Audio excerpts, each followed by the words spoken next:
Welcome back to another episode of Rock Boys Football. Took a deeper dive into this UCLA defense and wanted to just take a little bit and talk about what makes this group so special. I was really quick to crown Utah as the number one defense in the Pac-12.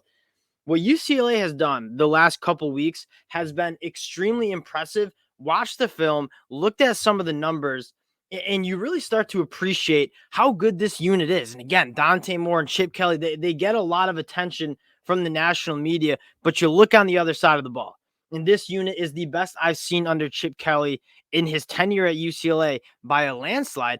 And really what makes UCLA so special as a contender in the Pac-12. Really excited to get into this one. Now, before we do, just want to say thank you to you guys, and especially the UCLA fans. We've talked a ton of UCLA football, kind of have glazed over like how good this UCLA defense is. Haven't really taken a deep dive, so we're taking that time now. But if you do enjoy the content, again, consider subscribing to the channel. The UCLA fans, again, y'all have shown so much love and support to the boys, so appreciate you guys. Without further ado, let's get into this. And you look at some of the broad numbers, right? 13.5 points per game, that's number 8 in the country. 3.6 yards per play, that's number 2 in the country. The big kicker, 2.8 takeaways per game, averaging almost 3 forced turnovers per game. There's not really anything this UCLA defense struggles with. And to get to the first reason why I think this group is so elite is that versatility, right? You saw them go on the road to Utah, and although lost that game, extremely physical at the point of attack. You know what Utah wants to do. They want to be physical and run the football. That they were not moving the football against UCLA that Saturday. And then the next week, they go and play Washington State at home, an air raid system that's been extremely prolific the first couple of weeks of the season and completely shut out Cam Ward.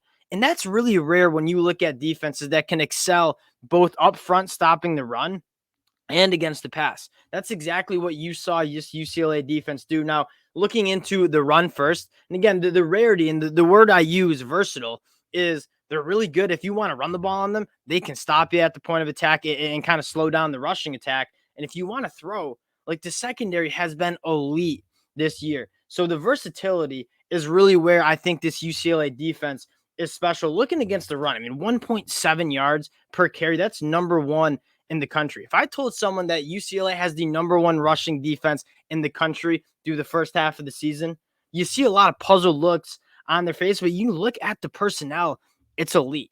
At that front seven, you can start with guys on the edge who not only are great pass rushers, but great elite against the run too. Liatu Latu, the Murphy brothers, they get it done. Guys like Gary Smith, Jay Toya, Keanu Williams on the inside. But what I think makes this unit so special, especially against the run, these linebackers, they don't miss tackles and they get downhill really quick. You look at the average depth of tackle for a guy like Darius Musa, 1.2 yards down the field.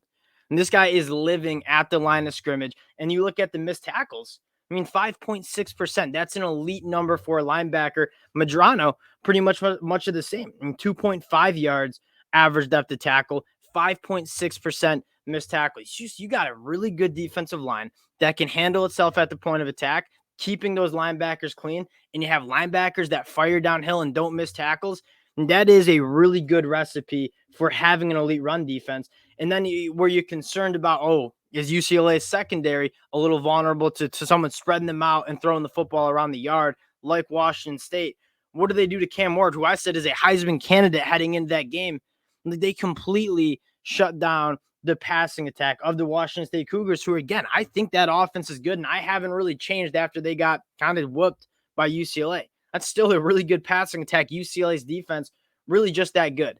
Now, the number 2 reason, and this is always what I look for in elite defenses, and almost every elite defense you look at, think of the teams like Alabama and Georgia, and why are their defenses so good?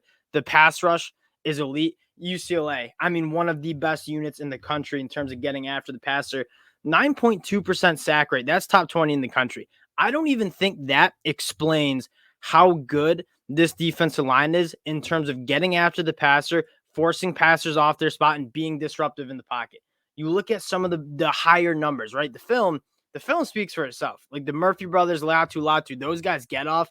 Their ability to beat tackles, it's next level. The blitz packages that UCLA puts together, really special. But looking at the numbers, Latu, a 22% pass rush win rate. That's the highest in the country, I believe. 18 quarterback hurries. Then you look at Gabe Murphy, 20% pass rush win rate, 17 hurries.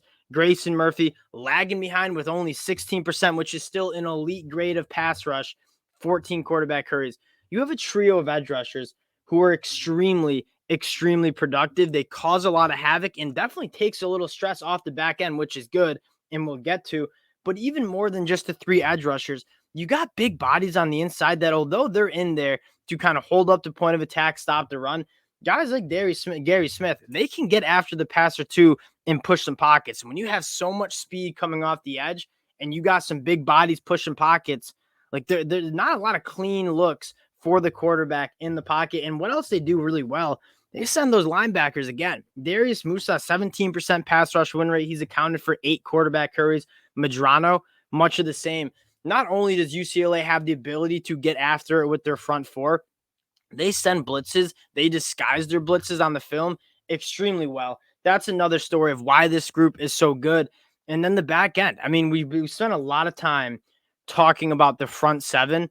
This secondary has been phenomenal. Again, going back to some of those numbers, 55% completion percentage for only 5.8 yards per pass. The one thing that really sticks out is, one, they're really sticky, right? In terms of being batting down balls, sticking with wide receivers. But more importantly, and what gets a lot of defenses beat in the back end is giving up yards after the catch. This group flies around the field. They make tackles in open space. And if you're going to catch a ball in that short intermediate route tree, you're not going to get much after the catch because this group is extremely physical, flies around the football field.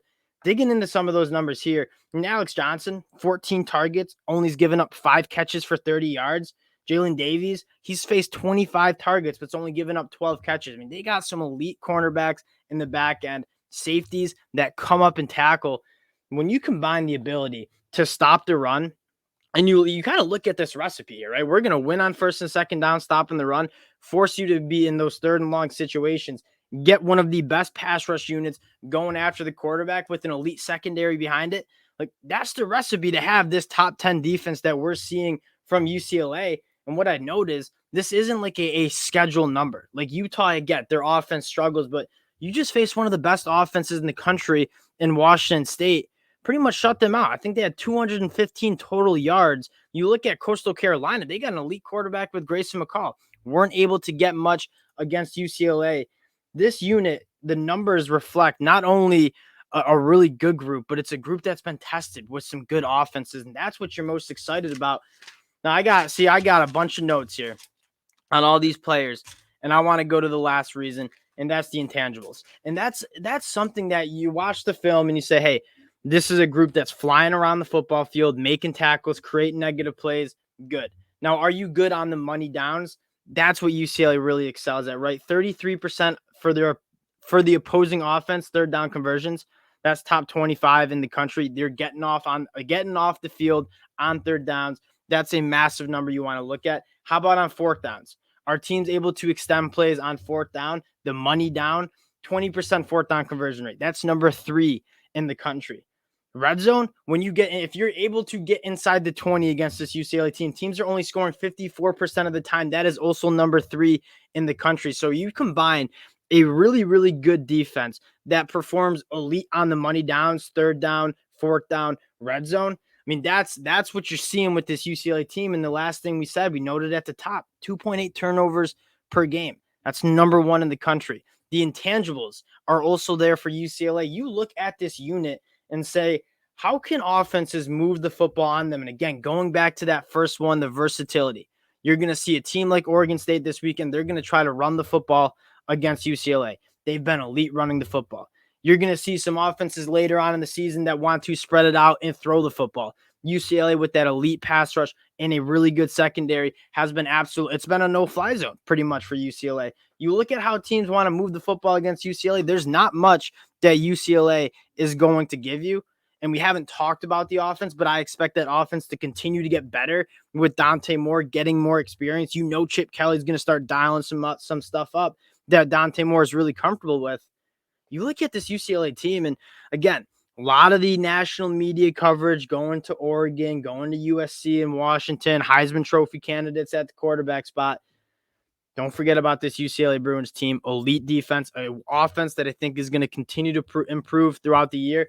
Can't wait for this Oregon State game. You're going to get a better feel for how good this UCLA defense is. Again, appreciate you guys rocking with the boys. If you do enjoy the content, again, consider subscribing to the channel. Appreciate you guys, and we'll talk to y'all later.